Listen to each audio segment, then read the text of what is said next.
Hey, good morning from Right Side Broadcasting Network Live. I'm Robert McNeely. A pleasure to join you here in the friendliest village on the plains. That's Auburn, Alabama, as we look at Washington, D.C. at the White House. A sunshiny day for President Trump in day 45. Of course, he's the 45th and 47th President of the United States, and as Commander-in-Chief, signing over 400 executive actions in these last 6 weeks to make America great again. Of course, he laid that out to a joint session of Congress just 2 evenings ago. And if you have not caught any of that, please feel free to go and scrub in the previous broadcast to see all of the fireworks and the excitement behind that speech. Of course, President Trump very proud of the approval rating coming from the result of that speech. According to CBS News, 76% has approved of what really was an incredible speech on the progress and the successes of this administration. And Caroline Leavitt, the White House press secretary, really laying it out yesterday in the press briefing at the noon hour. We'd like to thank our sponsors here at Right Side Broadcasting Network Live. Colonial Metals Group, an outstanding organization led by the great Paul Stone, the CEO, who you might see on the network from time to time. We like to talk to him about how to hedge your bets against inflation and protect yourself against really what's a scary time financially. And the best way to do that is by accessing gold and silver, these time-tested commodities that are great for you and your family. Why don't you scan that QR code now for your free 2025 gold guide? I actually have one right here. The complete guide to gold and silver, showing how the gold is much better against the US dollar. Also talking about how gold has gone up over 7,000% in value since 1971, and it is up 840% just from the year 2000 until last year. We never see it dip. It's always going up, and it always has that value. So whether it be properties, assets, your 401k or IRA, you need to add gold and silver to your portfolio. Go ahead and do that now. freegoldguide.com/RSBN. Or scan that QR code now for your free, no obligation 2025 gold guide from Colonial Metals Group. And we are awaiting today a hearing on national security. And we've seen so many of these things going on, and really truths revealed even yesterday when there was a committee with the sanctuary city mayors talking about really their failed policies within their cities. And I actually felt pretty bad for Mayor Adams of the Big Apple, New York City, because he really was trying to have a cohesive, a comprehensive conversation, and Democrats really attacking him on a number of different items. But it was interesting to see the facts portrayed. So when you look at a situation like that, and sadly you had 60 members of Congress really allotted only 5 minutes to ask substantive questions. But the problem is, there's one set of facts against another set of facts. And you had the mayor of Denver, the mayor of Chicago, also the mayor of Boston in attendance, and talking about how they are welcoming cities and really beating around the bush when it comes to the truth of, are they cooperating with ICE? And ultimately, if you watch that entire hearing, the answer is no, because of what they've been doing at a municipal level or even a state level. And some congressmen pointing out the fact that you've criticized state laws, you've criticized some national laws, but you've done your own thing in your own city and arguably have done a complete runaround of the federal law. And it has been very interesting to watch how those in these very far left sanctuary cities have tried to guard their woke agenda in the process, because if someone's presenting one side of the argument and someone else has the set of facts, something will collide. Either someone is telling the truth or someone is being purposefully dishonest. And we saw that fully on display yesterday with the sanctuary city mayors. But as we know, President Trump has addressed this problem swiftly with leaders like Tom Homan as the borders are, also Kristi Noem as Secretary of the Department of Homeland Security, of course, AG Pam Bondi doing some outstanding work. in suing the Empire State and also suing the city of Chicago and Illinois, the state of Illinois, regarding their sanctuary status. So we will keep on this. We will keep sharing the numbers as well. In February alone, roughly 8,000 or so attempted crossings. We have nearly 100% of the border now sealed and closed. Marines are on the border. So are the Army Corps of Engineers. President Trump has promised to use those tariffs against Canada, against Mexico, if this continues, because the Mexican drug cartels have made themselves available all the way north of us. And he was on the phone just yesterday via Truth Social saying to Governor Trudeau of Canada, we have to take care of this or tariffs will be the response, because President Trump designated the cartels, MS-13, Tren de Aragua, as foreign terrorist organizations. So again, it shows you that President Trump and this administration has the purview of the executive authority to go in on immigration. The last administration ignored it. They kicked the can down the road. They blamed Congress when they solely could have shut the border down with the signature of an executive order from Joe Biden, with the recommendation of Alejandro Mayorkas. They failed the American people, and hundreds of thousands came over the border. People died as a result. And we saw people like Laken Riley's family remembered at that joint session of Congress on Tuesday. Preventable crime. It was rambunctious. It was the wild, wild west here in the United States under the Biden administration. But things have changed in a very short 45 days. So we'll stay on that topic. And another one to go to, President Trump has given Hamas the final warning. Release the hostages, or there will be hell to pay. And I think we have that graphic, Mr. Director, if we could pop that up on the screen there in regards to President Trump's Truth Social post. And we'll read that off momentarily there. Yes, Shalom Hamas, which means hello and goodbye. You can choose. Release all of the hostages now, not later, and immediately return all of the dead bodies of the people you murdered. Of it is over for you. Only sick and twisted people keep bodies, and you are sick and twisted. I am sending Israel everything it needs to finish the job. Not a single Hamas member will be safe if you don't do as I say. I have just met with your former hostages whose lives you have destroyed. And this is your last warning. For the leadership, now is the time to leave Gaza while you still have a chance. Also, to the people of Gaza, a beautiful future awaits, but not if you hold hostages. If you do, you are dead. And it's all in bold right there, as you can see. Make a smart decision. Release the hostages now, or there will be hell to pay later. Donald J. Trump, President of the United States of America.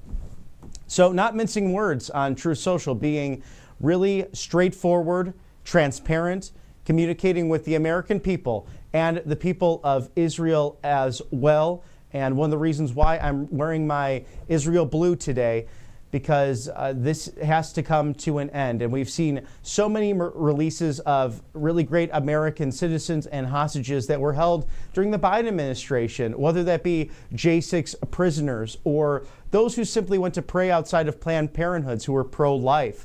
They were in solitary confinement without due process, without access to a speedy trial. They've been released thanks to memorandums and presidential pardons on the part of President Trump. But also, what about Mark Fogel coming out of Russia? And he was escorted with Steve Witkoff to the United States. And wonderful to see that Mr. Fogel and his 95-year-old mom were in attendance in the gallery for that joint session of Congress, that speech to the nation, to the American people by President Trump just the other night. And that was a really special story as well, because Mark's mom was at Butler on July 13th when the would-be assassin attacked President Trump and everything that we hold dear in the MAGA movement. And of course, Corey Capator's family, they're in attendance as well. We know that hero firefighter did lose his life as a result of an assassin's bullet. But before that moment happened, Mark's mother asked President Trump, if he could remember, if he was so victorious in this 2024 election, please remember my son and please have him released from Russia. And promises made, promises kept. And that is something that's so different about this president versus his living predecessors. He seems to remember these stories of Americans. He does not forget the everyday American that inspires the world. And perhaps the person who inspired maybe the most the other night was DJ Daniels, who just had a harrowing story of being an 8-year-old kid diagnosed with a rare brain tumor. He's now 13. He was only given 5 months to live. He's now an honorary Houston police officer. He came in uniform from the Lone Star State of Texas with his father, and President Trump surprising him at the speech, saying that you will now be an honorary member of the Secret Service, and Director Sean Curran came in to swear him in. And that was a beautiful thing to see there with that hug and that very genuine exchange. Sometimes we're inspired by the youngest among us and those youngest patriots who seek to serve their fellow man and their fellow citizens. Thank you to our sponsors here at Right Side Broadcasting Network Live, mypillow.com/RSBN. If you want a good morning, you need to have a great night. And Mr. Mike Lindell, a hero for free speech and election integrity and the Constitution, of course, with a wonderful Made in America, Minnesota outlet, a great company, MyPillow. But mypillow.com/RSBN for all of the great deals there, up to 80% off everything. We're talking over 2,000 incredible items, and the mega sale happening right now with his authentic My Cross going for 30% off, all black for the gentlemen, black and white sides that you can flip for the ladies, pending what you're going to wear for the day. My Towels, a 6-pack for $29.98. And how about those flannel sheets for $44.98? mypillow.com/RSBN, 800-836-7566. Please support Mr. Mike Lindell as he is a patriot hero in our great country. mypillow.com/RSBN. You know, taxes are right across the bend here. We got, oh my goodness, just a little bit over a month until tax day, April 15th. So settle those back taxes now. Protect yourself from the IRS and give a call to Tax Network USA Incorporated. It's at 800-357-1415 or tnusa.com/RSBN. They are your go-to experts on everything when it comes to tax situations and how to handle the IRS. We know that President Biden has brought on 88,000 new IRS agents, and President Trump saying he will send several to the border. But this bloated bureaucracy coming for you, the American people, because they just keep printing money, the Congress does, and they want that tax reimbursement. Don't let them get away with it. So go to tnusa.com/RSBN or call 800-357-1415 for the expert analysis at Tax Network USA. And while you're at that, you might have some spare money for memorabilia. How about Patriotic Deals, their Trump combat knife? Scan that QR code now for 30% off. RSBN30, that's the code for you today. Scan that QR code now, and this is limited edition. And I can tell you from getting some memorabilia from this website in the past, it will go. So once it's gone, it is gone. Trump combat knife. Scan that QR code now. Claim your 30% off using RSBN30 at checkout. A great deal from PatriotAddictDeals.com. How about that AngelPaste.com? If you haven't tried this, the Miracle Cream, it's incredible. I've tried this right here on set. I had dry hands one day, threw some on. We had some spare Angel Paste, and oh my goodness, my hands were glowing by the end of it. And they have different options for you, whether that's an orange immune Miracle Cream that has actually vitamin C components and it makes you feel good if you have a little bit of a head cold, but also they have a mosquito repellent cream as well, all natural, non-GMO, no chemicals in these products as well. They're outside of Spring, Texas, outside the great city of Houston, Texas. And that's right on the Gulf of America, so they know about that tropical weather and those mosquitoes that can get you when the warm summer months.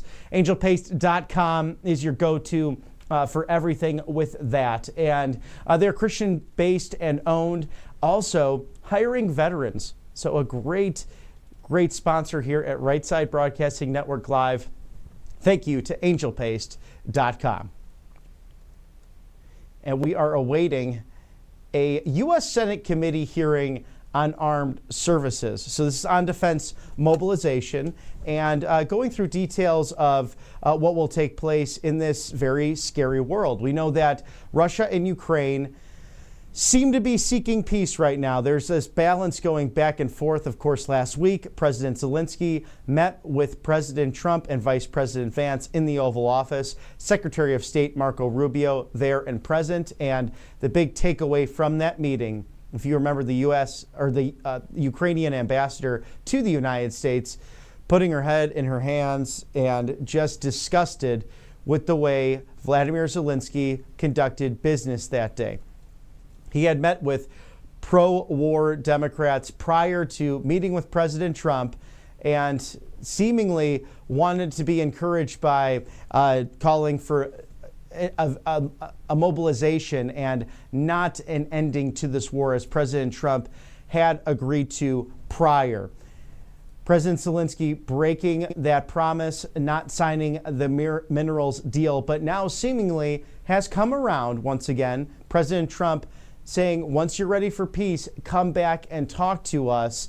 And President Trump talking about that in that address to a joint session of Congress, saying that it looks like he wants to sign the mineral deal. It looks like he wants to come back to the table. And that's a good thing. President Trump, whether it's been with the French President Macron or the UK Prime Minister Starmer last week, hosting 8 world leaders over the course of 45 days at the White House, simply stating that peace is the goal. He's not on the Russian side. He's not on the Ukrainian side, but he wants the killing to stop. Over 1.5 million military and civilians of Ukrainians and Russians have perished because of this terrible war. And it's, of course, a war that should have never happened in the first place. Vladimir Putin had no right to go into Ukraine. There's no question about that. But if we go back to the Budapest Memorandum from 1994, the Clinton administration made a grave error. Although might have been well-intentioned at the time, it requested that Ukraine remove all of its nuclear stockpile post-USSR in the Soviet Union, but that the Western world, led by America, would have this blanket protection of them rather indefinitely. Now, the agreement also included that NATO would stand down in infringing upon Russia's western border, their eastern border. But what we've seen now, Sweden and Finland, as a reaction to the invasion from Russia into Ukraine, joining NATO. And the NATO General Secretary being much of a hawk himself and not backing down and almost acting as if he's running a country and is willing to use Article 4 and the other articles in the agreement to aggress upon Russia. That's not Russian propaganda. That's literally just the reality of the moment and understanding what the CIA calls blowback. This is a common sense principle for peace. And you only hear it from certain people, whether it's Ron Paul, Dennis Kucinich, both great libertarian gentlemen in their own right, one a Republican, one a Democrat, but also President Trump, who wants to come in here and blow up the military-industrial complex peacefully and patriotically. And he hearkened back to our great hero general from World War II, the 34th President of the United States, General Dwight D. Eisenhower, who warned us in the modern times of the modern military-industrial complex that seeks war, that seeks conflict, that seeks to line the pockets of people, whether it be in Congress or around the Washington, D.C. swamp, who have this deep state globalist agenda focused on making money at the expense of lives lost. No more of that. It can't happen because ultimately it puts the United States at risk. And how dare Vladimir Zelensky come here to the Oval Office, as Vice President Vance pointed out, as President Trump pointed out, and say, you'll feel this threat. You might be an ocean away, but you will feel this. And President Trump took that as a direct threat.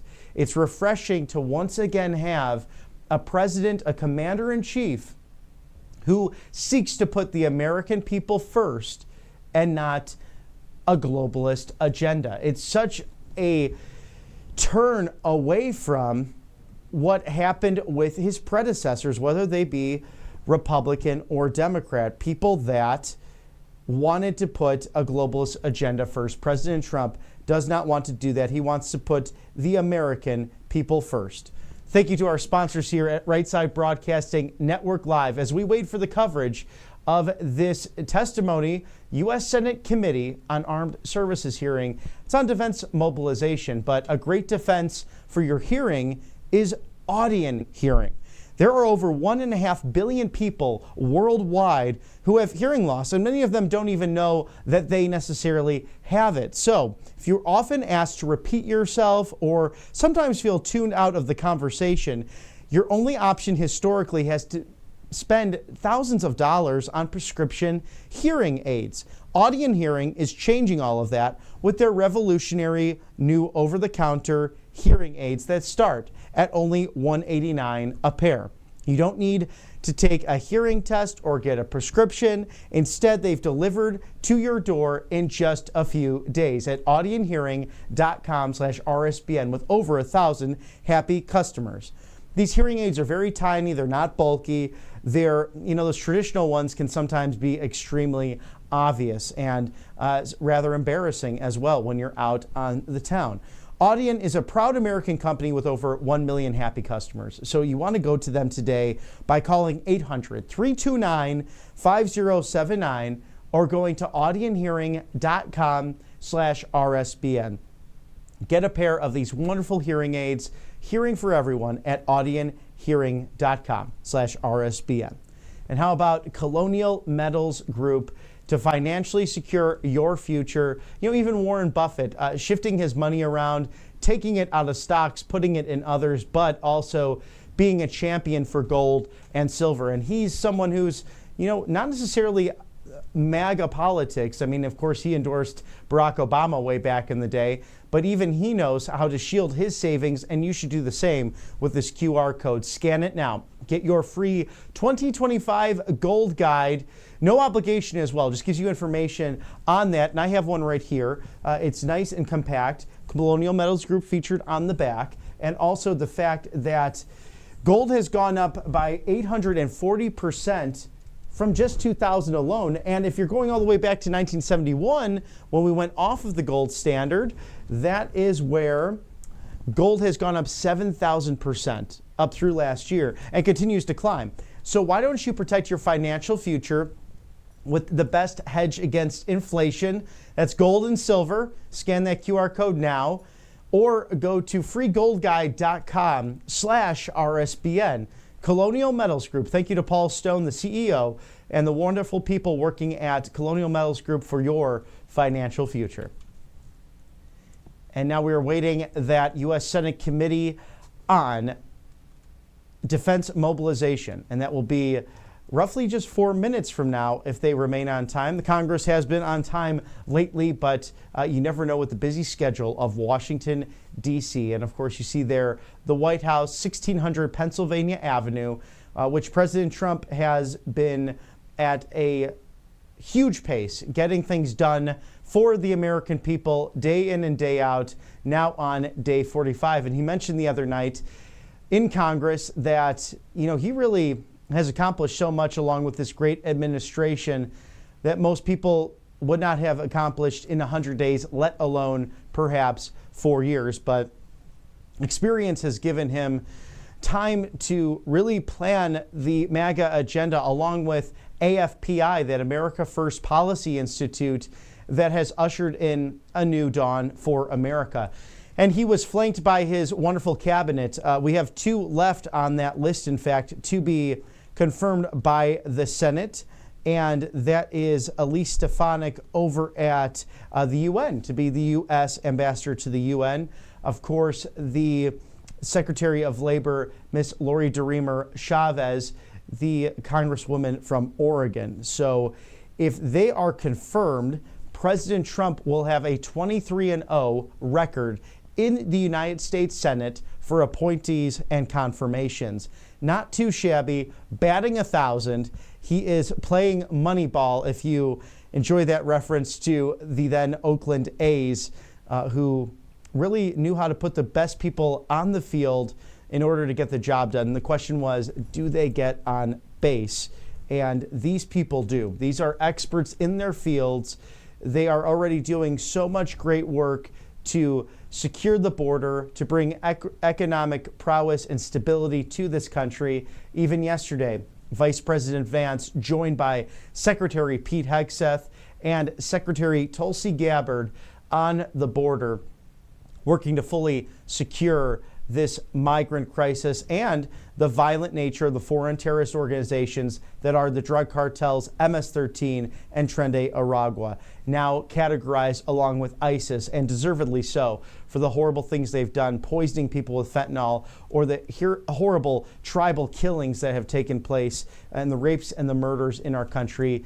It now has ended under this administration, putting America first. And we have an updated date on the vote for Lori Chavez DeRemer at Labor. That will be on March 10th. So look forward to that vote coming next week. We're still to be determined for Elise Stefanik's confirmation. And there's really no reason to postpone these things. There's no reason to leave them delayed. So the Senate needs to get to work on that, as soon as possible and have that vote so President Trump has a full cabinet. Regardless, even before Linda McMahon was sworn in, he had her in the cabinet meeting. Also, these other officials yet to be confirmed. And he was saying, quite simply, if you don't move forward with the confirmation, they will still be here. And if you recess, I will appoint them as acting director. So President Trump really interested and confident in his team. Again, a team of people that is near perfect, perhaps the best cabinet in American history, as Elon Musk, the chairman of Doge, eloquently said at that cabinet meeting last week. But we await right now a U.S. Senate committee hearing on armed services, on the defense mobilization, and our armies, our military's preparedness. And I don't know, I'm sleeping better at night considering that President Trump is in the Oval Office, this commander-in-chief. I got to witness it with my own eyes at the commander-in-chief ball in Washington, D.C. on inauguration evening with the South Korea command saluting President Trump, saying, "Welcome back, sir," and literally joined by thousands of our veterans and military members in full regalia cheering on President Trump. It was quite a sight to see. And, I'll post some of those pictures on my social media accounts, whether it be Instagram, Facebook, also Truth Social as well, because that was a cool night. I mean, I had the opportunity to actually interview Nelly, the great rapper from the Midwest, St. Louis. Never thought in my career I'd have the opportunity to meet Nelly, and I didn't realize that he had quite a story. He was a military brat as well, and his dad, as a member of our armed forces, teaching him American patriotism and responsibility and being the head of the household. And we had a really big, robust discussion. I actually pinned that interview. It's on YouTube over on my personal social media accounts, but you can see that back there if you'd like to go see back from Inauguration Day when I had the opportunity to interview Nelly. You never know who you might come across talking about the right side of history, and that's what we're doing here at Right Side Broadcasting Network Live, bringing you unbridled access, whether that be morning, evening, afternoon, whatever time of the day it might be. We want to bring you all of what's going on in the Beltway and outside of the Beltway. And if you have any great stories, please send in at feedback at Right Side Broadcasting Network. That is at rsbn.tv. So feedback at rsbn.tv. If you have any great stories that pertaining to America First and the AFPI agenda, please send those stories on in, because you never know what might be happening. Oh, we're going to throw it now to the U.S. Senate committee hearing on defense mobilization. Official who worked at the heart of the Pentagon's industrial base efforts. Chris McKenzie brings a similar resume. She spent much of her career inside the Industrial Base Policy Office at DoD. And Dave Berto comes to us from the Professional Services Council.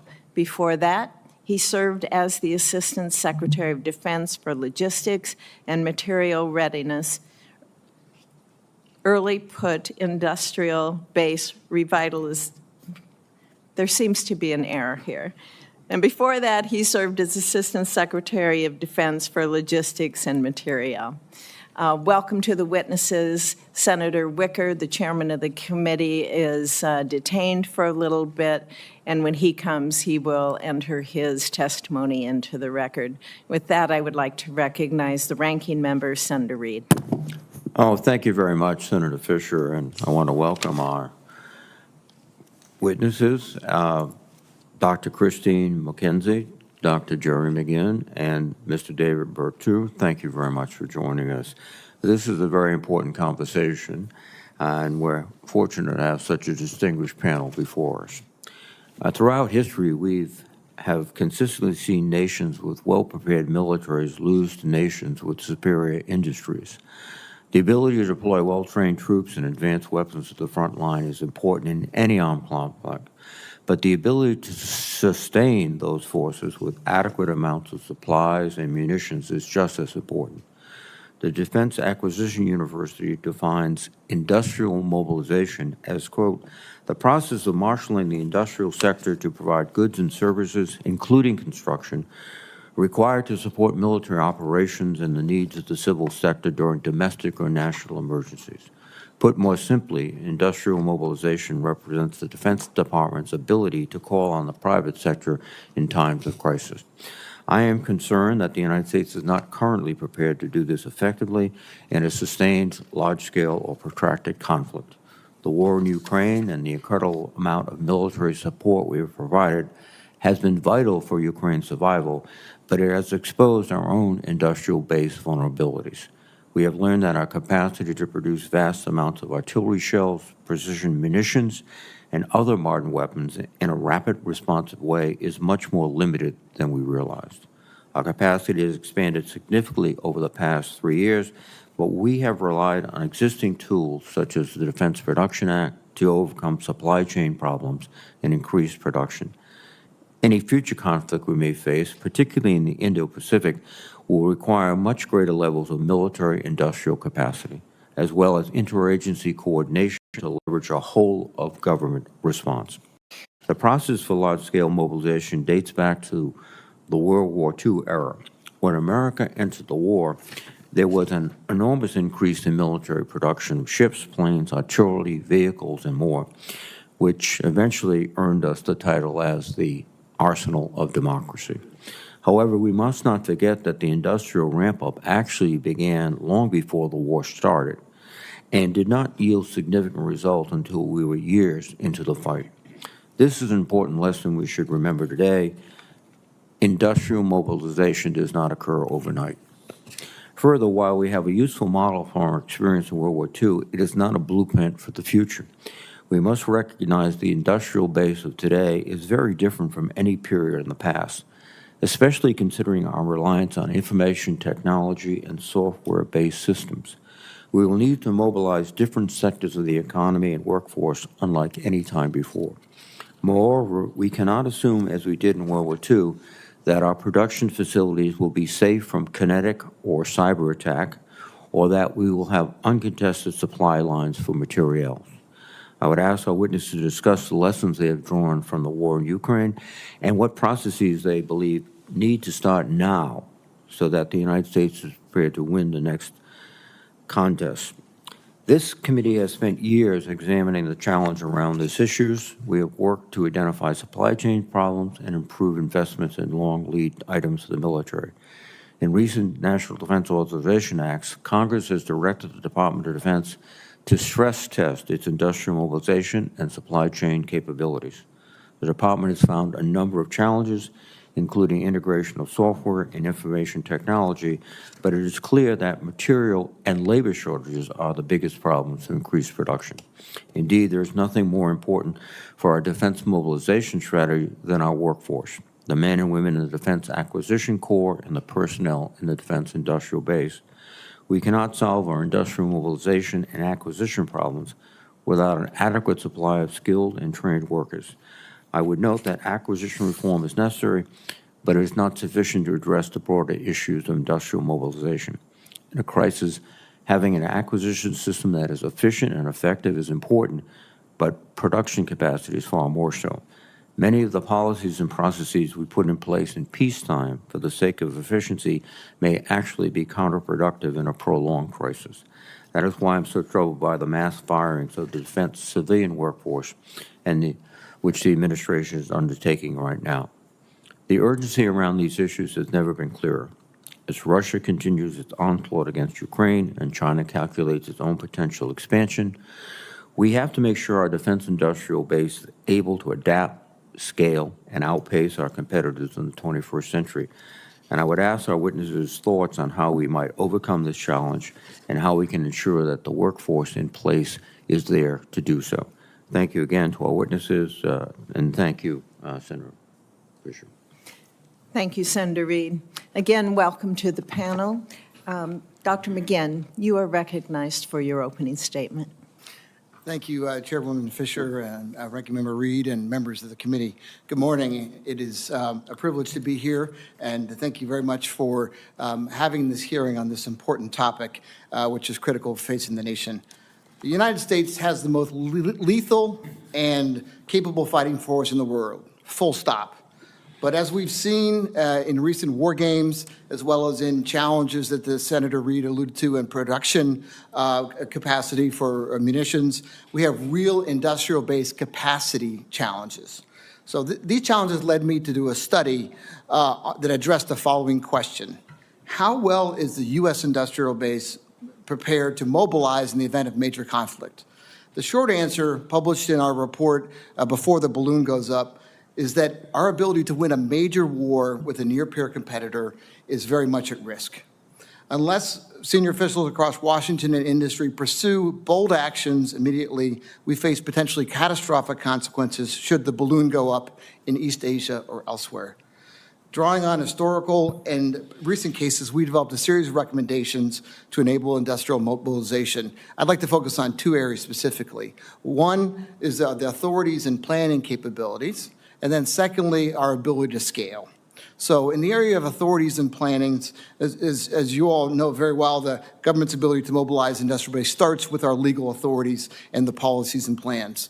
The famous War Production Board of the Arsenal of Democracy in World War II helped organize government industry to address those challenges. Similarly, during the Iraq and Afghanistan wars, the development of the MRAP, the Mobile Mine-Resistant Ambush Protected Vehicle, the use of the Defense Production Act was critical to help produce those vehicles. And then we all felt saw the power of DPA during COVID. So overall, our legislative authorities are strong, but I think there are several opportunities before us. The first, as you know, DPA is up for reauthorization this year. DPA has had tremendous impact on rebuilding and reshoring industrial-based capacity, and it is essential to reauthorize DPA and keep it focused exclusively on national security issues, particularly threats from China. DPA Title III is an important tool for building industrial capacity.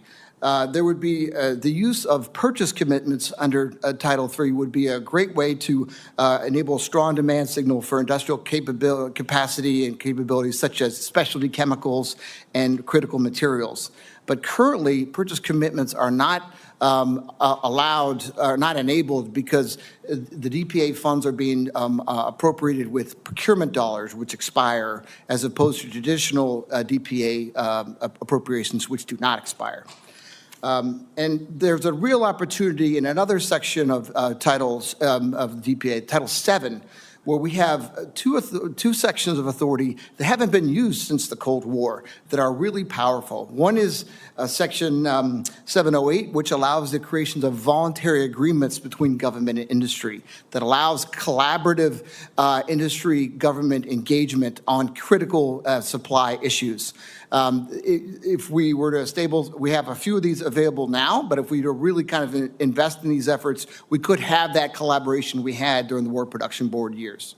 The second section is Section 710, which allows the creation of what's called a National Defense Executive Reserve, which is essentially a group of industry experts that can come into government during a crisis. So this is a tremendous authority that has not been used since the 1980s. So, and the other thing we need to do on the planning side is we have to restart mobilization planning. That ended in the early 1990s. We have to build this across the U.S. government, and then we also have to relook some of the executive orders that govern DPA. Now, transitioning from authorities to our capabilities, we really have to focus on turbocharging our efforts to change how we design, resource, acquire, and sustain capabilities. As the ranking member talked about, it's not just about acquisition reform, it's about how we buy. We have to design things for production. We have to focus less on requirements and have more adaptive ways to create technologies. We have to resource. We have to have more resources would be helpful, of course. But another way that we can go beyond appropriations is to really tap the power of U.S. capital markets as one of our strengths. So building on the authority that you all created with the Office of Strategic Capital, there's opportunities to grow the scale of investments so private capital can make larger bets in investments. On the areas of production, we've gotten the prototyping game down. I think that, but it's really now the time to transition more to production. And there are ways to do that through other follow-on production agreements, more buying of attritable systems and unmanned systems and the like. And then finally, the area of sustainment is, frankly, our biggest challenge, being able to do logistics at scale. And there we can actually do things like create contract line items or CLINs that develop surge capacity. So instead of having, canalized very limited supply runs, you can have the ability to grow that. And also second sourcing and multi-sourcing are important options to be able to create more capacity. One final point I'd like to make is on allies and partners. Our recent experience has made it crystal clear we need a larger industrial base, engaging our closest allies, those with whom we go to war through robust industrial partnerships will help us build overall capacity. Unfortunately, time is not on our side. If the Davidson window is correct, we have 2 years, and it takes a while, as this senator alluded to mobilize. The Trump administration and Congress, in partnership with industry and our allies and partners, must harness innovation, manufacturing capacity, and other means to unleash the true strength of our industrial base to deter our enemies in today's very dangerous world. The time to do this is now, before the balloon goes up. Thank you very much. Thank you, Dr. McGinn. Dr. McKenzie. Thank you, Chairman Fisher, Ranking Member Reed, and distinguished members of the committee for the opportunity to speak with you today on defense mobilization, which is essential for our nation's security. The defense industrial base necessary to build our DoD systems is fragile, but this fragility didn't happen overnight. Key decisions by the U.S. government and industry have played a very large role. For instance, decades-long private sector and public policy approaches to domestic production prioritize low, short-term costs over security, sustainability, and resilience. So the industrial base has become optimized for efficiency and not resiliency.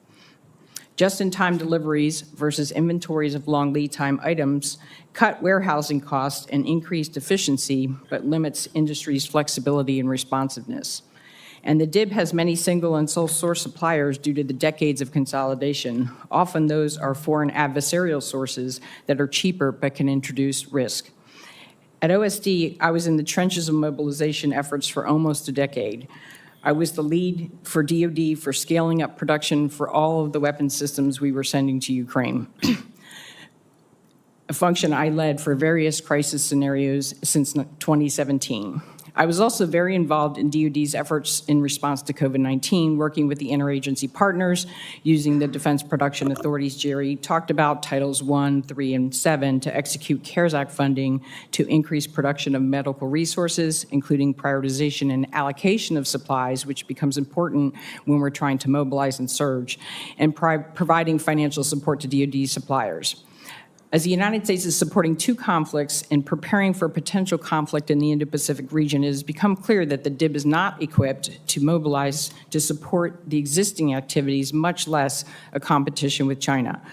Although there are and continue to be multiple efforts aimed at mitigating shortfalls that support mobilization, there are some systemic issues and causal factors that are not being addressed. The most important of these is DoD's acquisition behavior. I'm not referring to acquisition reform here, such as different ways of doing contracting, but to the decisions that are made by the acquisition community that are the root causes of many of our supply chain issues. The industrial base is very seldom a consideration when most acquisition programs make certain decisions, such as increasing or decreasing procurement quantities, or even analysis during major milestone decisions. When mitigating supply chain issues, DoD is often treating the symptoms and not the cause. I'll highlight two representative examples, but there are many more I can elaborate on. The government is funding efforts to reshore and ally shore critical supply chains, and partners and allies are critical to solving this issue. However, if we don't bring demand back to those more secure sources, they will not survive. Even though DoD programs have the authority to direct sources of supply, they most often do not, letting industry choose. Because industry is profit-driven, they will almost always choose the cheapest source, which is unfortunately often a Chinese or other adversarial source or a more secure source. DoD reinforces this behavior by choosing the lower cost proposal among technically equal options. Industry will not risk losing a contract by using a higher cost supplier, even if that supplier is more secure. DoD also does not like to direct sourcing because it shifts liability from industry to government if something goes wrong with that material or component. But if we are truly going to have secure suppliers for these critical items, DoD and other agencies, because DoD is often only 1 to 2% of the demand, should be required to use a U.S. or allied source if one is available that meets requirements, and also to incentivize industry to use those sources with policies such as price preferences and contract selection, for instance. Another example is one of the major constraints we faced when scaling production for weapon systems for Ukraine and other crises, and something that continually plagues DoD, which is obsolescence. The way DoD deals with obsolescence is reactive and ad hoc at best. With a few exceptions, programs do not plan or budget for obsolescence, choosing instead to wait until an obsolescence issue occurs to determine a mitigation plan and scramble to find funding to execute that plan before time runs out. Obsolescence was the main reason we couldn't make more Stinger and PAC-3 Patriot missiles when the Ukraine conflict started initially.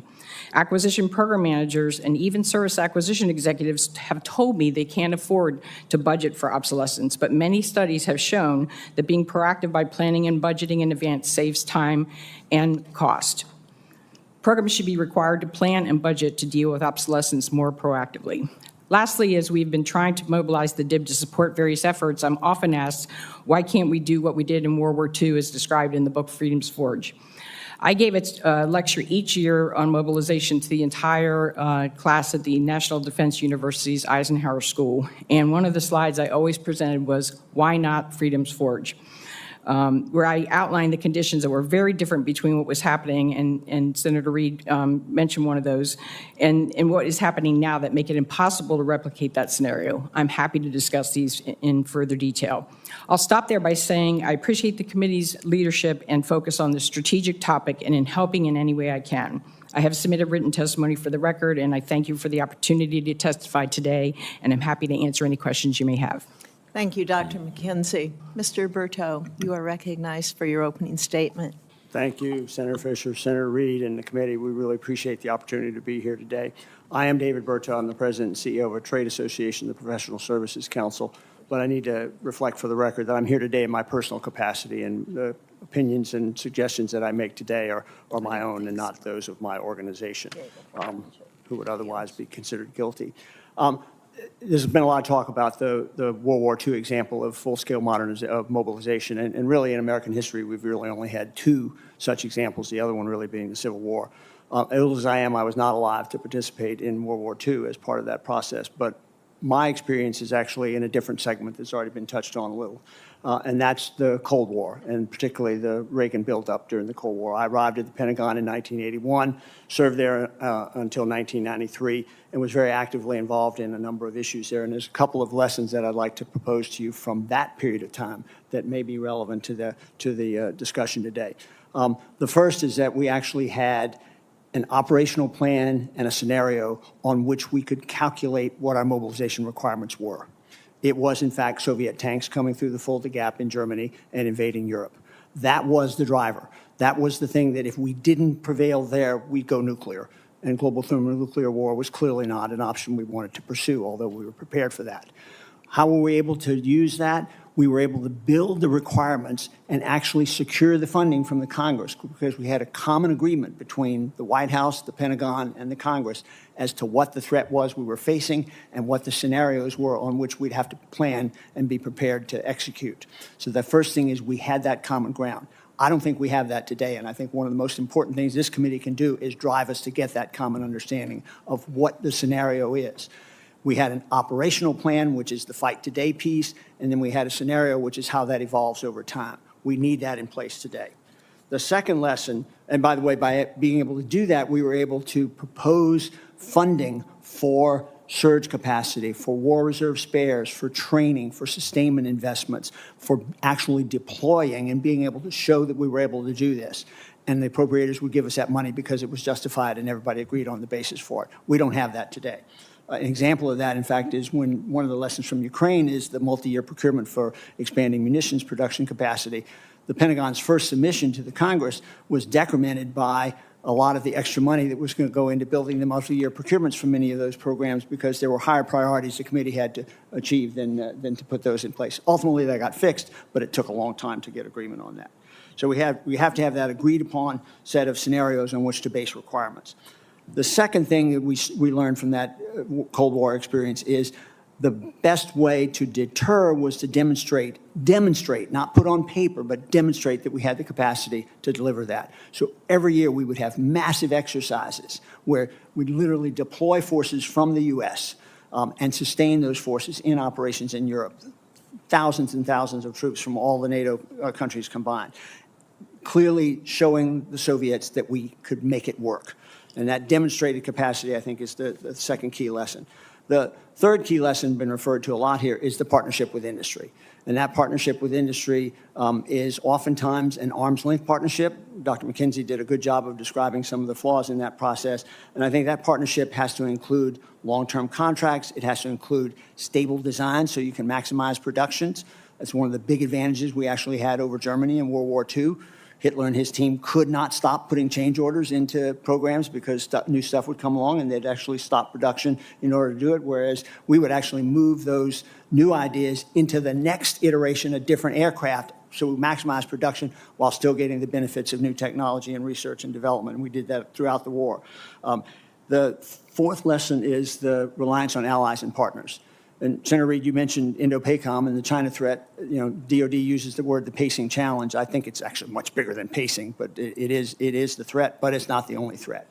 And I think a big difference between even the Cold War as well as World War II is the changing nature of the threat and the much more complex nature of that threat. Allies and partners are a key piece to this. And then the fifth lesson, I think, and we did not really learn this lesson very well during the Reagan buildup, is mobilization is much more than just defense and much more than defense industry. It's the whole nation. You mentioned workforce, sir, and we've got shortage of workers. We've kind of come out of that bathtub from COVID where we had twice as many vacant jobs as we had people looking for work, but throughout the industry, both at the production end and at the services and sustainment end, we've got a shortage of workers today that's continuing going forward there. So those are 5 lessons I think that would be useful for this committee to undertake. And my one suggestion to you is I think it's time, and I don't think you have time to wait. I think I would suggest that this committee direct DOD to do, between now and the time you go to conference, a full-blown exercise of, say, what do our mobilization really requirements look like? What's the scenario on which we base that? You need that as a committee before you finalize the FY26 National Defense Authorization Act. With that, I'll got negative time to yield back, so I don't actually have any time to yield back, but I stand ready for your questions. Thank you, Mr. Bruto. We will have 5-minute rounds, and I will begin with questioning. I strongly believe the administration should maximize its use of the Defense Production Act. They have the authority to address challenges in our defense industrial base. However, I am concerned by the expanding definition of what qualifies as national defense. For example, in 2022, President Biden invoked the Defense Production Act to ramp up domestic production of clean energy technologies. Dr. McGinn, how should the Defense Production Act be used for defense mobilization? Should the DPA investments be focused on areas clearly related to the national defense of this country? Thank you very much, Senator Fisher. Yes, the Defense Production Act is an incredibly powerful tool, and it is best used for national security defense purposes. And that's how it's been used during the development of the MRAP, during the Afghanistan-Iraq war. That's how it was used during COVID, and that's how it's being used to rebuild our defense industrial base in areas such as rare earth processing, castings and forgings, and the like, specialty chemicals. So that is how it is best used. And the more it is focused on national defense, it takes it off it is not a political issue, therefore it's a national security issue. Thank you. And Dr. McGinn, how should the act be used for defense mobilization? Should the investments be focused on areas clearly related to being able to get that done? I'm sorry, Dr. McKenzie. Thank you. I just wanted to make sure. Yeah, it should absolutely be focused on mobilization efforts, but some of the efforts that DPA is funding now, it's difficult sometimes to realize that those go towards mobilization. So things that Jerry mentioned, such as rare earth processing and critical chemicals Would you look at any statutory changes to be able to make it work and make it identify truly what is national defense? Is there anything we need to be looking at here? I mean, I think making sure that it is centered on national defense issues and national security is critically important, as Dr. McGinn mentioned, because we don't want to dilute the efforts of the DPA that are being very successfully used currently and can be used going forward. Okay, thank you. Dr. McGinn, on January of 2024, the department released its first national defense industrial strategy, and later in October released an implementation plan. What's your assessment of the strategy? Well, I think the strategy did a very good job at kind of bringing together a lot of efforts that have been led across recent administrations. One of the interesting things about this area is it's very bipartisan. There's been a lot of similar themes being addressed across the Obama administration, through the Trump administration first, through Biden and today. So, and I think that the strategy did a good job at identifying the progress that's been made, but also setting a vector for the future. And I think that there were a number of good things in that report. I particularly liked the focus on importance of production, as well as the importance of working with allies and partners. The key will be kind of how that's instantiated in the 26 budget submission. Are there any additional areas that you'd recommend the department would consider that maybe were lacking from the previous strategies?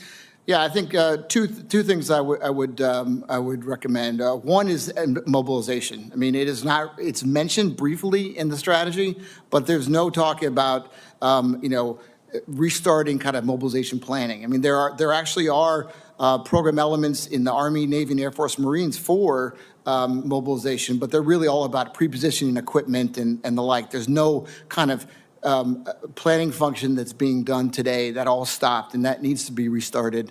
And then the other area that is on the strategy talks a lot about it, building exportability in systems. That is, building systems so that we can share them with our partners and allies. That requires investment in terms of, because you're going to have different capability levels of different missiles going to different partners depending on how close they are. So that requires investment up front, and that needs to be, if that's a big priority, that needs to be invested in terms of making exportability a priority in the acquisition, and also investing in the technology needed to build that capability. Thank you. Senator Reid, you're recognized. Well, thank you very much, Senator Fisher. First, let me commend you all on excellent testimony. Thank you. Thank you very much. Mr. Berteau, we've seen a lot of chaotic initiatives over the last several weeks, significant cuts of workforce. We've seen funding cuts that don't seem to be organized, and then we've tariffs in place on Canada and other countries who presumably we'd like to see work with us. Can you indicate or give an idea about the impact on these decisions and with respect to mobilization of our industrial base? Senator, let me think out loud with you a little bit on that, because I don't have a prepared script to answer that question. Every administration, this is my 8th transition of one president to the next. My first one was President Carter to President Reagan. And every administration needs to and does undertake to make sure that the programs and projects across the federal government are in line with their priorities. And I think that's a lot of what's underpinning the efforts we've seen underway. It's being done differently than many have done, and one of the differences is stopping things while you're reviewing it rather than keep going while you're reviewing it. I think from a government-wide point of view, this has caused a bunch of hiccups, but more importantly, there's a second element of that review, and that is don't just focus on the things you're going to stop, the money you're going to save, the reductions in workforce, unnecessary workforce that you're going to do, and so on. You also have to focus on where you want to not only keep going, but go further and faster. Mm-hmm. And I think one of the things that we're trying to focus on is what are those areas. Clearly, national security is a huge piece of that. Border security is another one. There's probably others that will emerge as part of that process. So I think my personal concern is that you need to actually undertake those places you're stopping or reducing or realtering, and keep in mind you need to be able to keep the capacity and capability and competence in the government contractor community to be able to work where you're going forward. That's the touchstone, I think, that I would advise this committee to look at it for. If I could add one thing on the DPA. Yes, sir. It's up for reauthorization this year. It's obviously not the jurisdiction of this committee. I've been through 2 DPA reauthorizations, including one in 1990 where we actually let the act expire under a veto threat because it got loaded up, Senator Fisher, as you indicated, with a bunch of things that didn't really, from our perspective, contribute to national defense. And we let the act expire. That's a dangerous time to do it. Saddam Hussein had just invaded Kuwait, and we sort of needed it, but it turned out there are other authorities we could use for a short-term conflict such as that. I do think this would be important, and input from this committee might be useful in that reauthorization in terms of looking not only at how the DPA has been used over the previous years, but how it's not been used and where you ought to do it. I agree with Dr. McGinn in terms of Title VII. DPA worked for me for a number of years. I exercised Title VII authority a number of times, and I think it really needs a refresh because the nature in which DOD would use that authority today in today's global economy is very different than it was in the 1980s. I'm sorry for that sidebar, but I think that's an important thing for you guys to Thank you, sir. Your comments, Dr. McGinn, and we're running out of time, so if you could, with respect to the present sort of turmoil that we're witnessing and the impact on the industrial base. Well, the companies that support the government, play critical roles in lots of different functions, and so the big thing that I'm recommending is the importance of us restarting kind of mobilization planning. So that is not going to be impacted because it doesn't exist today. So that was something that has to be developed and is inherently governmental function. Thank you very much.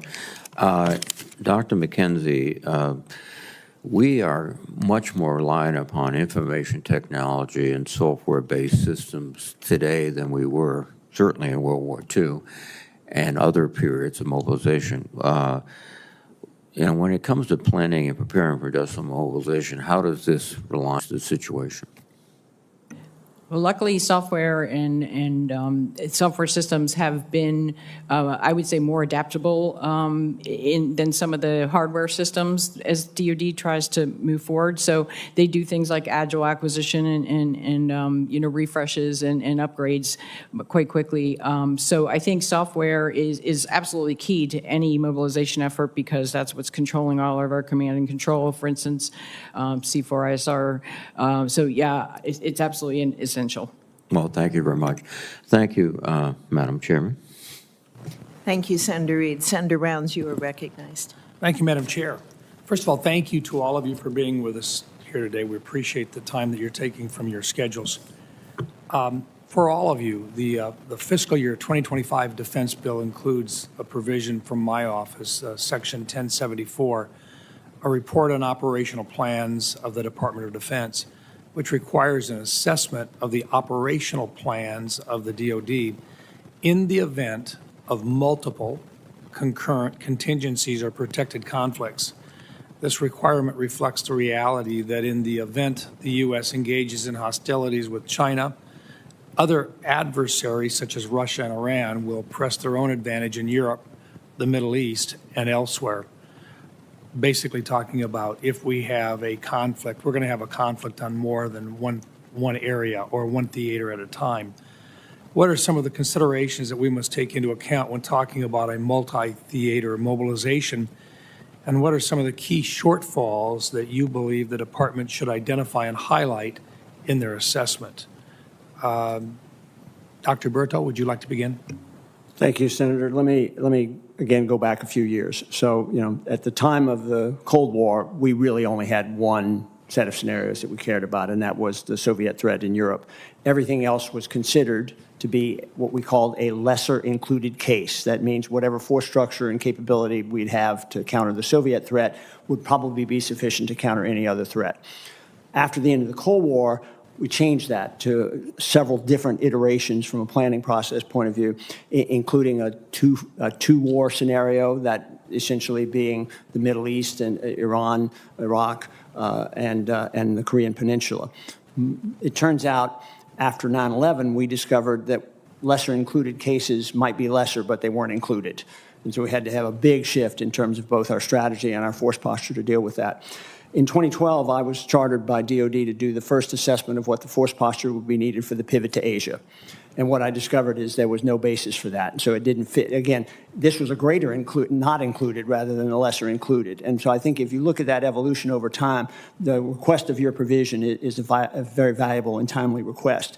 But it's important to note that that's only where we are today. So, from the operational plan point of view, it really focuses from the combatant commander's point of view of if I have to fight today, if I have to fight tomorrow, what do I have, what do I do, how do I use it, how do I sustain it, support it, et cetera. I think it needs to be much broader than that of what is it in day 50? One of the lessons from Ukraine and almost every war we've entered in, it may look like it's going to be short at the beginning, it keeps on going. And so where are you at day 700? I think that's another element that is useful to add on there, sir. Thank you. Dr. McGinn? Thank you, Senator. Yes, thank you very much for that provision. I think that's important to really focus on the operational plannings. But one of the things that is missing in most operational planning is the role of industry. And so one of the things that we saw with supporting Ukraine is the challenge of production. That we've got to really kind of be able to ramp that up, and that requires really close government-industry collaboration. And we had that during the Cold War. We had these voluntary agreements that created integrating committees that were focused on the production of 155 munitions that were actually not non-FACA boards that allowed for close collaboration between government and industry on production issues. And so we need to have, that needs to be part of the planning. We need to do the war games that have that, because you've seen the war games where if we have a Taiwan Strait scenario, we're out of Schlitz in 2 weeks on munitions, right? So we've got tremendous kind of industrial implications to these operational scenarios that have to be part of the planning going forward. Thank you. Dr. McKenzie. Real quickly, I'll just add that the National Defense Strategy drives how the Defense Department looks at operational planning. So the current National Defense Strategy says focus on China. previous national defense strategies did include multiple conflicts at the same time and looking at that from an operational planning perspective. So, national defense strategy would be helpful here if we are going to really truly look at that. I do want to mention some of the impacts, though, are the types of munitions that we're going to use. In Ukraine, we're fighting mostly a ground war, so we're using a lot of artillery, mortars, things that we are absolutely not going to be using in a China fight. So in a China fight, we're focusing more on surface launched, air launched, long-range missiles. If we now have to add in another fight, say Korea, that we're back to a partial ground war. So it really matters which fights we're looking at as to which parts of the industrial base we're trying to ramp up. Thank you. Thank you, Mr. Chairman. Madam Chair. Thank you, Senator Rounds. Senator King, you are recognized. Madam Chair, congratulations on your meteoric rise to the chairmanship. Mr. Berto, I was really interested in your approach during the Reagan years of defining the scenario and then defining the strategy to meet it. I can't believe isn't that what's done now? I would assume that's exactly what's done. Or is it being done in too broad a sense without focusing on particular scenarios that will require a particular response? So I should probably clarify my use of the words, right? So you have an operational plan, which from my perspective and history is the today fight with the forces today in the theaters they're in. Scenarios can go beyond that, both in terms of time and in terms of geography. And what we had in the Cold War was almost no difference between the operational plan, the fight today, and what the long-term scenario would look like. Today, as we just heard in the discussion in response to Senator Rounds' question, we have a wide variety of potential conflicts that could arise. In addition, we've got the— But still, shouldn't we, within that wide variety, we should try to choose the most likely? You can't just throw up your hands and say we have a very complex situation and therefore we can't have a specific response. Shouldn't we be saying, okay, this is the most likely scenario, and that's what we should be preparing for? So I think you're right. So you need to figure out what you're going to base your requirements on and what you're going to spend your money on, right, and what comes first. You have to have a mechanism for prioritization. I think it's probably a combination of likelihood and probability, and I'm certainly not qualified to put those on there. But it's also a question of where's the greatest stressors and what are the vulnerabilities if we can't combine or meet those stressors. That could, in fact, require an integration across multiple scenarios to look at what's the aggregated or combined impact and effect, and where are the greatest things where we need to put our resources first. We will never have enough money to do everything. Correct. So the question is, where do you put it first? The likelihood. A very quick, easy question for everybody. Can we all agree that continuing resolutions absolutely are not part of the solution to this problem? Franklin Roosevelt did not face a single continuing resolution in the entire buildup to World War II and the execution thereof. Yes, I concur. I concur. All of you concur. agree with that. And Yes. that's, of course, that's one of the difficulties that we're in now, and it creates all kinds of downstream effects with regard to the industrial base and preparation, everything else. Well, thank you for that. Let the record show, continuing resolutions are not the way to do business, particularly in the defense area. All of you have mentioned something very interesting, which is allies are part of the solution. And it concerns me that we seem to be embarked on a course that at least is not encouraging to our allies, and in some cases is definitely poking our allies in the eye. Talk to me about the importance of allies in dealing with the production necessary for a significant conflict, whether it's Japan, the UK, Canada, or other countries. So our allies' importance are a key part of our industrial base, and we have a number of agreements and collaborative programs. I mean, the largest fighter program in the world, the F-35, we have a dozen partner countries, I believe. So we cannot do this by ourselves. Is that a fair answer?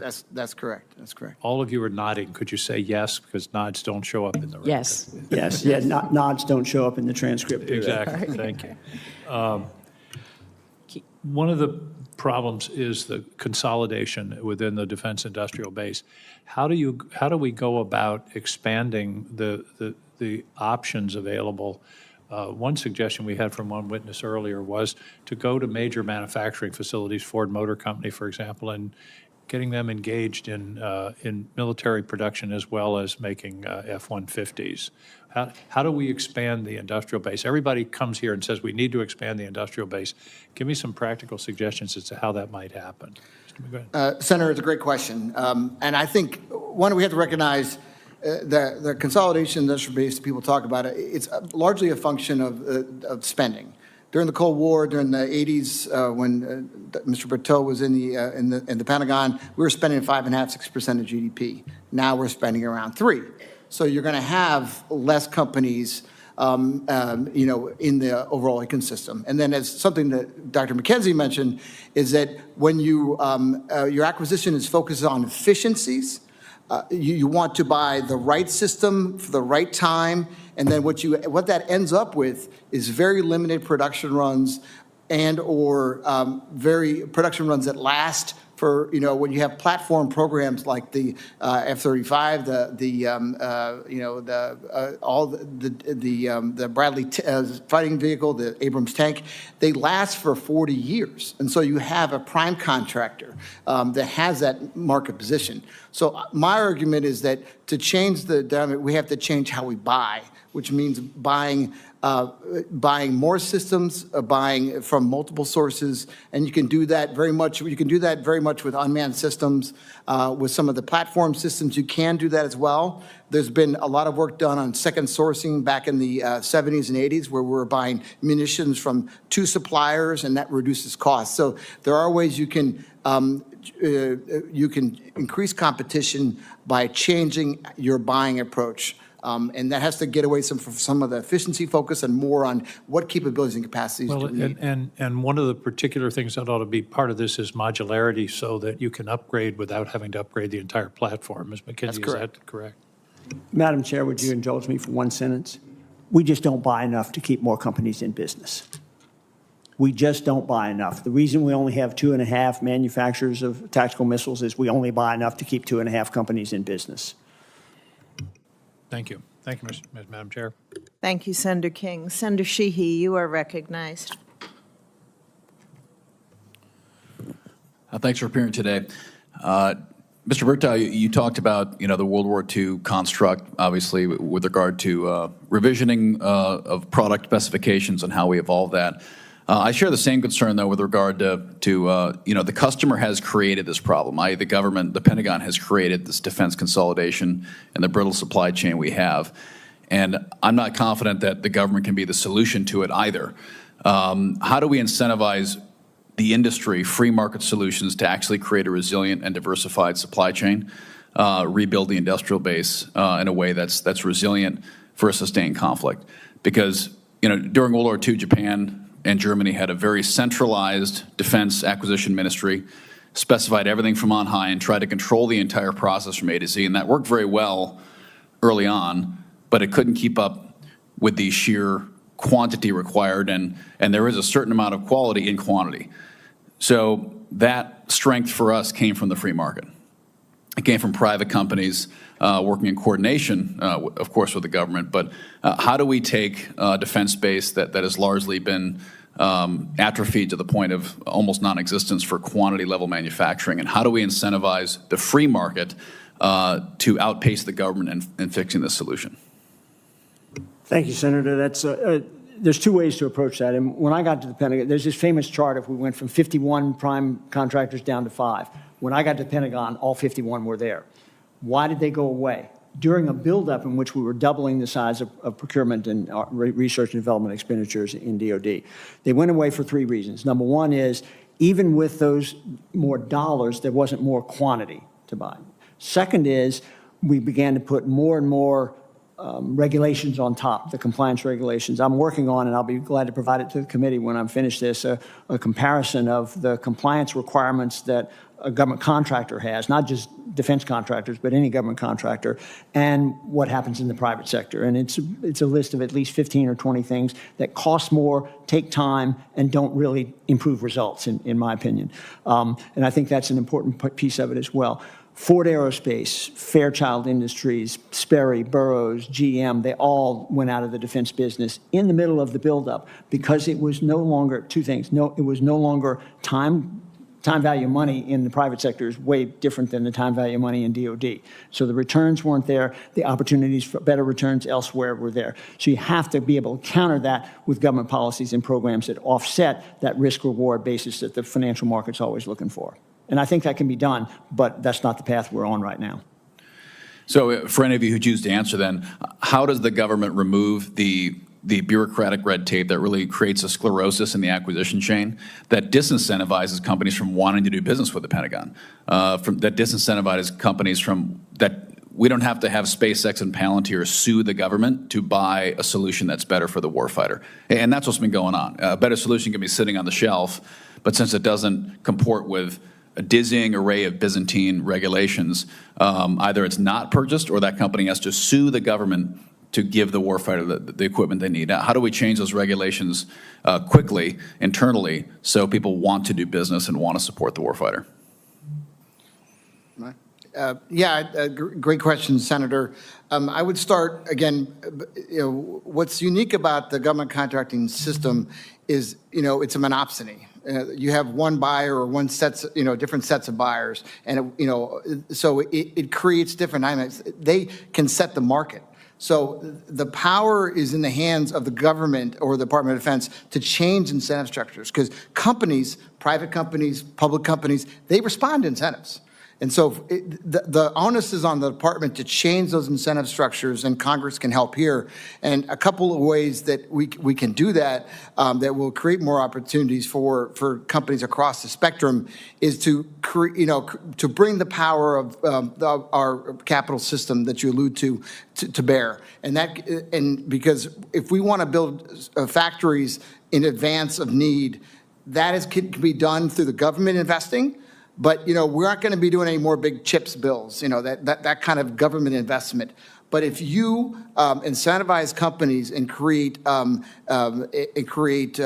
offtake agreements or financing programs that enable them to make a bet at below market rates, like the Department of Energy has, and builds off what the Office of Strategic Capital is doing, that is how you get lots of money, which is the private equity and venture capital money to invest. And that will help build capacity and build competitors for the department. Can I just add one quick thing? I think there also needs to be a recognition of risk acceptance in the department. Contracting officers are personally liable for, something goes wrong with the contracting. Program managers are promoted if they produce things and nothing goes wrong. So there is a very low risk tolerance in the department, and I think that contributes to the fact of not introducing new suppliers, not wanting to change things, not wanting to, bring in new industries. So I think there needs to be that piece of it that accounts for it as well. Well, thank you. Quantity, iteration, and speed are key. And, what won World War II for us wasn't the capability of our technology. It was our ability to build lots of things fast and get in the hands of our warfighters. So we got to get back to that. Thank you. Thank you, Senator Sheehy. Senator Kane, you are recognized. Thank you, Senator Fisher, and thanks to our witnesses. My concern about mobilization is heavily on the workforce side, and I think maybe because I'm on the health, education, labor, pension, I look at a lot of things through this workforce angle. But also in my dialogue with our shipbuilders and ship repairs in Virginia and elsewhere, I'm very, very nervous about us not having the workforce we need. And I think this is sort of a long-term problem with birth rates declining, and they're not going to change immediately. And if they did, we wouldn't see it for 25 years. So I think there's some big picture solutions like immigration, a workforce-based immigration reform that we're going to have to grapple with to get this right. But I'd love it if each of you could just address workforce strategies to help us with mobilization, and maybe even include workforce strategies that we can do jointly with allies. And I'll start with Mr. Berteau, because I know you talked about workforce in your opening statement. Thank you, Senator Kane. A lot of what we've already talked about has an impact on that, but I think there's two additional points that I'd like to make here. One is, in fact, the impact of COVID and both the inflation in general costs and the increase in costs of labor over the last 5 years. Many defense companies and many other contractors and the rest of the federal government have bids that were put in place, accepted by the government, and contracts currently underway that made assumptions about 0% interest rate, very low inflation, a balance between job vacancies and those seeking for work, so a stable workforce, low unemployment. None of that is true over the last 5 years. Many of those contracts have not been adjusted. In fact, DOD is still issuing contracts today with an annual inflation clause of somewhere around 1 or 1.2%. Both for workforce, for wages and benefits, and for other costs associated with that. That's not only unrealistic, it leads companies to bid proposals that are unexecutable in the end. What have we done about that? This committee actually put some language in a couple of years ago in the NDAA, I think it's 3 years ago now, that gave the Defense Department the flexibility where funds were available to offset some of those costs. We've seen very little effort on the part of the Defense Department to look at those economic price adjustments come into play. What's the result? You know this. You've got a starting welder salary at a shipyard, or even after a year of experience, that's substantially less than what that person can make at Walmart or Costco. Not standing out in the cold or the heat, and welding's an honorable profession, but it's hard work. Now, I'm not saying that being a warehouseman at Costco is not hard work, but it's a lot easier on the body. So we've got to offset some of that, or else we're never going to climb out of this hole. Could I ask Dr. McGinn and Dr. McKenzie? Yes, thank you very much, Senator. I think one of the strengths of the workforce, the defense industrial-based workforce, is the nature of the business. And unlike commercial industries, we generally have longer-term contracts, 5-year contracts, or 1 year with 4 options that enables stability in the workforce. It enables companies to plan for the future. However, when you have continuing resolutions, to use, as Senator King mentioned, and you have stability in budget, it makes it harder for companies to do that. So the more that Congress and the department can create stable demand signals, and that's through things like I mentioned, if you do purchase commitments for certain technology, certain capabilities that you need, or you do multi-year procurement contracts, that enables kind of the stability to grow and stabilize workforce. Great. And Dr. McKenzie, you've got 1:15, but the chair may let you go just a little bit longer. Okay, thank you. It's a great question, and I've been involved in this very much as we have been scaling up production for Ukraine and other obstacles. The quickest way to scale up is to increase capacity if you aren't already operating at full scale, right? But you need people for that. And it was always an issue to get the people, even if you had excess capacity, getting people to come on board to, absorb that excess capacity was difficult. A lot of it has to do with areas that these plants are located in. By design, they're in rural kind of, areas that are not near, exciting cities, and so young people don't want to move there. So I think, things that can build infrastructure and make those places better for young people and make them want to go there and want to stay would be helpful. It also goes to, when we were growing up, we wanted our kids all to be engineers, right? Not technicians. That wasn't considered a valued job description. So we need to make being a technician exciting, and there are some efforts in the department to do that. But make sure that they understand that what they're doing is important. It goes direct to the warfighter, et cetera. And lastly, for allies, I've done a lot of work in that area. I was the lead for the Guided Weapons Explosive Ordnance program with Australia. And one of the things that we had proposed was, as they were trying to ramp up their capacity to make munitions in Australia, which they haven't done in a long time, bring some of their folks over to train here and fill some of the workforce shortages that we had here. So it's a win-win. So that's, something that we should pursue. Which is sort of what we're doing with AUKUS a little bit. We have Aussie shipbuilders and sailors here training with us so they can go back and do the same thing. Right, but we need to do more. Yeah. Thank you very much. Thanks, Senator Fisher. Thank you, Senator Kane. At this time, I'd like to ask unanimous consent to enter Chairman Wicker's prepared statement into the record. This concludes today's hearing. I'd like to thank the witnesses for their testimony, and we are adjourned.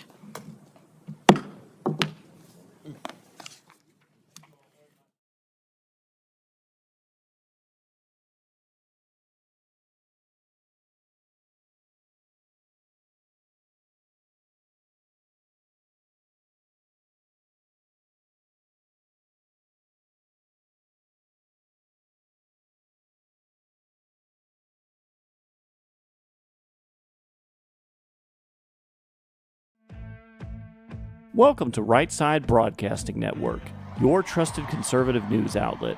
At RSBN, we deliver the truth when the mainstream media falls short.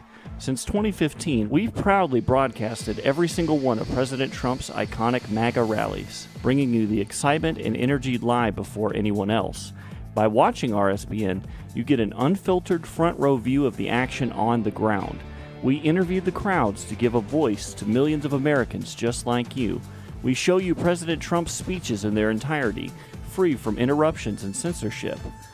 We cover the stories that matter to you with the integrity and passion you deserve. Thank you for choosing RSBN as your home for America First News. Together, we stand strong, united, and informed. So join us and be part of the right side of history.